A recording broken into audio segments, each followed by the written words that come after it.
ನಮಸ್ತೆ ಕರ್ನಾಟಕ ಸ್ನೇಹಿತರೆ, IPL ಇಂದ ಒಂದು ದೊಡ್ಡ ಅಪ್ಡೇಟ್ ಬರ್ತಾ ಇದೆ ಅಂತ ಹೇಳ್ಬಹುದು. ಏನಂತ ಹೇಳಿದ್ರೆ RCB ಅಭಿಮಾನಿಗಳಿಗೆ ಇವಾಗ ಬ್ಯಾಡ್ ನ್ಯೂಸ್ ಬಂದಿದೆ. ಫೈನಲ್ ಗಿಂತ ಮುಂಚೆ RCB ಅಭಿಮಾನಿಗಳಿಗೆ ದೊಡ್ಡ ಬ್ಯಾಡ್ ನ್ಯೂಸ್ ಅಂತ ಹೇಳ್ಬಹುದು.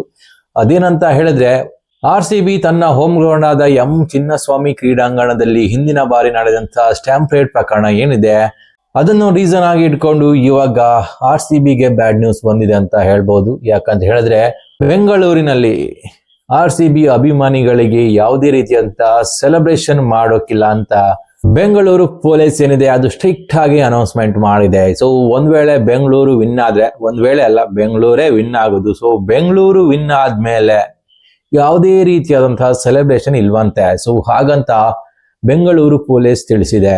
ಸೊ ಪೊಲೀಸರಿಗೆ ಹಿಂದೆ ನಡೆದಂತಹ ಸ್ಟ್ಯಾಂಪೇಡ್ ಪ್ರಕರಣ ಏನಿದೆ ಅದೇ ರೀತಿ ಮತ್ತೆ ಮರುಕಳಿಸಬಹುದು ಅಂತ ಅವರ ಒಂದು ಆಲೋಚನೆ ಆಗಿರ್ತದೆ. ಅದಕ್ಕೆ RCB ಅಭಿಮಾನಿಗಳಿಗೆ ಸ್ಟ್ರಿಕ್ಟ್ ಆಗಿ ರೂಲ್ಸ್ ತಂದಿದ್ದಾರೆ. ಸೊ ಆ ರೂಲ್ಸ್ ಗಳು ಏನಂತ ಹೇಳಿದ್ರೆ ಯಾವುದೇ ರೀತಿಯಾದಂತಹ ಬೈಕ್ ರ್ಯಾಲೀಸ್ ಇರುವುದಿಲ್ಲ. ಸೊ ಸಂಪೂರ್ಣವಾಗಿ ಬ್ಯಾನ್ ಮಾಡಿದ್ದಾರೆ. ಎಲ್ಲರೂ ವಿನ್ ಆದ್ಮೇಲೆ ಬೈಕ್ ಹತ್ಕೊಂಡು ಕೂಗಾಡ್ಕೊಂಡು ಹೋಗ್ತಾ ಇದ್ರು.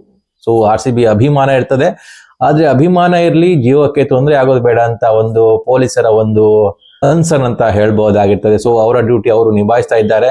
ಸೊ ನಾವೆಲ್ಲರೂ ಅವರಿಗೆ ಸಾಥ್ ಕೊಡ್ಬೇಕಾಗ್ತದೆ.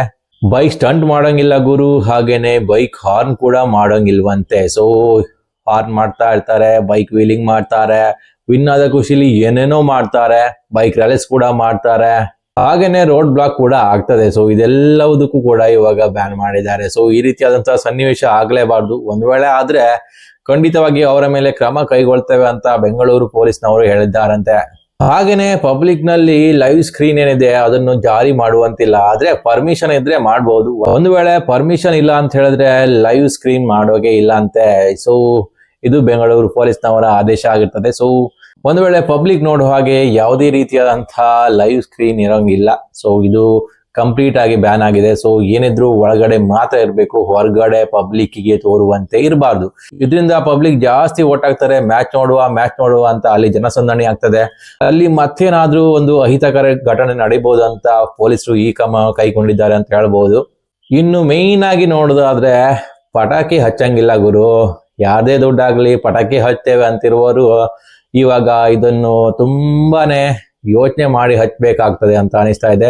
ಇವಾಗ ನಮ್ ದುಡ್ಡಲ್ಲೂ ಹಚ್ಚೋಕಿಲ್ಲ, ಅದು ಬೆಂಗಳೂರಿನಲ್ಲಿ. RCB ವಿನ್ ಆದ್ಮೇಲೆ ನಮ್ಮ ದುಡ್ಡಲ್ಲೂ ಕೂಡ ಪಟಾಕಿ ಹಚ್ಚಂಗಿಲ್ಲ ಗುರು, ಇದಂತೂ ಗ್ಯಾರಂಟಿ ಆಗಿರ್ತದೆ. ಸೊ ಒಂದ್ ವೇಳೆ ಸಿಕ್ಕಿ ಬಿದ್ರೆ ಅವರ ಮೇಲೆ ಕ್ರಮ ಆಗ್ತದೆ. ಸೊ ಸಿಕ್ಕಿ ಬಿದ್ದಿಲ್ಲ ಅಂತ ಹೇಳಿದ್ರೆ ಅವರಿಗೆ ಬಿಟ್ಟಿದಂತ ಹೇಳ್ಬಹುದಾಗಿರ್ತದೆ. ಸೊ ಪಟಾಕಿ ಅಂತೂ ಹಚ್ಚಂಗಿಲ್ಲ ಗುರು, ಈ ರೀತಿಯಾದಂತಹ ರೂಲ್ಸ್ ತಂದಿದ್ದಾರೆ. ಅದು ಬೆಂಗಳೂರಿನಲ್ಲಿ. ಬೇರೆ ಯಾರಿಗೆ ಅನ್ವಯ ಆಗುತ್ತೆ ಅಂತ ನಾನು ಹೇಳಕ್ ಹೋಗೋದಿಲ್ಲ. ಯಾಕಂತ ಹೇಳಿದ್ರೆ ಬೆಂಗಳೂರಿನಲ್ಲಿ ಅತಿ ಹೆಚ್ಚಿನ ಸೆಲೆಬ್ರೇಷನ್ ಆಗ್ತದೆ. ಸೊ ಅದೇ ರೀಸನ್ಗೆ ಬೆಂಗಳೂರು ಪೊಲೀಸರು ಏನಿದ್ದಾರೆ ಈ ಒಂದು ಕ್ರಮ ಕೈಗೊಂಡಿದ್ದಾರೆ ಅಂತ ಹೇಳ್ಬಹುದು. ಸೊ ನೋಡ್ತಾ ಇದ್ರೆ ಇದೊಂದು ಒಳ್ಳೆ ಕೆಲಸ ಅಂತ ಹೇಳ್ಬಹುದು ಬೆಂಗಳೂರು ಪೊಲೀಸರಿಂದ. ಯಾಕಂತ ಹೇಳಿದ್ರೆ ಕಳೆದ ಬಾರಿ 11 ಜನ ಏನಿದ್ದಾರೆ ಅವರು ಮೃತಪಟ್ಟಿದ್ರು, ನಮ್ಮ RCB ಅಭಿಮಾನಿಗಳು. ನಮ್ಮ RCBಯ ವಿನ್ನಿಂಗ್ ಪೆರೇಡ್ ಏನಿದೆ ಅದನ್ನು ನೋಡೋಕೆ ಬಂದಿದ್ರು. ಸೊ ಇಂಡಿಯಾದಲ್ಲಿ ಅಭಿಮಾನಿಗಳು ಸ್ವಲ್ಪ ಜಾಗರೂಕತೆ ಕಮ್ಮಿ ಅಂತ ಅನಿಸ್ತಾ ಇದೆ ಬೇರೆ ದೇಶಕ್ಕೆ ಹೋಲಿಸಿದ್ರೆ. ಸೊ ಯಾವುದೇ ಟೀಮ್ ಆಗಿರ್ಲಿ, ನಮ್ಮ RCBನೇ ಆಗಿರ್ಲಿ ಅಥವಾ ನಮ್ಮ ಇಂಡಿಯಾ ಟೀಮೇ ಆಗಿರ್ಲಿ, ವಿನ್ ಆದ ಖುಷಿ ನಮ್ಮ ಹೃದಯದಲ್ಲಿ ಇರ್ಬೇಕು. ಸೊ ಅದರಿಂದ ಬೇರೊಬ್ಬರಿಗೆ ಹಾನಿ ಆಗದಂತೆ ನಾವು ನೋಡ್ಕೋಬೇಕು. ಆದ್ರೆ ನಮ್ಮ ಅಭಿಮಾನಿಗಳು ಸ್ವಲ್ಪ ಜಾಸ್ತಿ ಮಟ್ಟಿನ ಅಭಿಮಾನ ತೋರಿಸ್ತಾರೆ. ಸೊ ಅದರಿಂದ ಈ ರೀತಿಯಾದಂತಹ ಅನಾಹುತ ಆಗ್ತದೆ. ಸೊ ಆ ಅನಾಹುತ ಏನಿದೆ ಅದನ್ನು ತಡಿಲಿಕ್ಕೆ ಈ ಬಾರಿ ಪೊಲೀಸರು ಈ ಒಂದು ಕ್ರಮ ಕೈಗೊಂಡಿದ್ದಾರೆ ಅಂತ ಹೇಳ್ಬಹುದು. ಸೊ ಒಳ್ಳೆ ಮುಂಜಾಗ್ರತೆ ಕ್ರಮ ಕೈಗೊಂಡಿದ್ದಾರೆ. ಸೊ ಬೆಸ್ಟ್ ಡಿಸಿಷನ್ ಅಂತ ಹೇಳ್ಬೋದು ನಮ್ಮ ಬೆಂಗಳೂರು ಪೊಲೀಸ್ನವರಿಂದ. ಇನ್ನು ನೆಕ್ಸ್ಟ್ ಅಪ್ಡೇಟ್ ಬಂದು ನಮ್ಮ RCBಯ ರಜತ್ ಪಾಟಿದಾರ್ ಅವರ ಬಗ್ಗೆ ಆಗಿರ್ತದೆ. ಸೊ RCBಯ ರಜತ್ ಪಾಟಿದಾರ್ ಅವರಲ್ಲಿ ಒಂದು ಕ್ವಶನ್ ಕೇಳಲಾಗಿತ್ತಂತೆ. ಸೊ ನೀವು ಇಂಡಿಯಾ ಟೀಮ್ ನ ಆಯ್ಕೆ ಆಗೋದ್ರ ಬಗ್ಗೆ ಯಾವ ರೀತಿ ನೋಡ್ತಾ ಇದ್ದೀರಿ ಅಂತ ಒಂದು ಪ್ರಶ್ನೆ ಕೇಳಲಾಗಿತ್ತು. ಸೊ ಅದಕ್ಕೆ ಅವರ ಉತ್ತರ ಏನಾಗಿತ್ತು ಅಂತ ಹೇಳಿದ್ರೆ, ನಾನು ಇವಾಗ ಇಂಡಿಯಾ ಸೆಲೆಕ್ಷನ್ ಬಗ್ಗೆ ತಲೆ ಕೆಡಿಸ್ಕೊಂಡಿಲ್ಲ. ಸೊ ಸದ್ಯಕ್ಕೆ ನಾನು ನನ್ನ ಕ್ರಿಕೆಟ್ ಕರಿಯರ್ ನೋಡ್ತಾ ಇದ್ದೀನಿ. ಸೊ ಅದರಲ್ಲಿ ನಾನು ಖುಷಿ ಪಡ್ಕೊಳ್ತಾ ಇದ್ದೀನಿ. ಸೊ ಅದರಲ್ಲಿ ಶ್ರಮ ವಹಿಸ್ತಾ ಇದ್ದೀನಿ.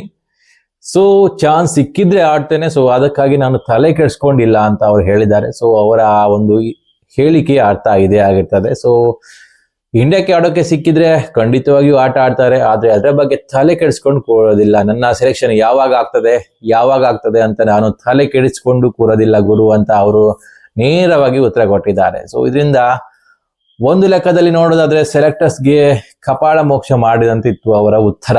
ಯಾಕಂತ ಹೇಳಿದ್ರೆ ಇಷ್ಟೊಳ್ಳೆ ಫಾರ್ಮ್ ನಲ್ಲಿರುವಂತಹ ಪ್ಲೇಯರ್ಗಳನ್ನು ಕಡೆಗಣನೆ ಮಾಡ್ತಾ ಇದ್ದಾರೆ ಅಂತ ಹೇಳಿದ್ರೆ ಈ ರೀತಿಯಾದ ಉತ್ತರ ಬಂದೇ ಬರ್ತದೆ. ಸೊ ಅದೇ ರೀತಿ ರಜತ್ ಪಾಟಿದಾರ್ ಅವರು ಏನಿದ್ದಾರೆ ಈ ರೀತಿಯಾದ ಉತ್ತರ ಕೊಟ್ಟು ಸೆಲೆಕ್ಟರ್ಸ್ಗೆ ಕಪಾಳ ಮೋಕ್ಷ ಮಾಡಿದ್ದಾರೆ ಅಂತ ಹೇಳ್ಬೋದಾಗಿರ್ತದೆ.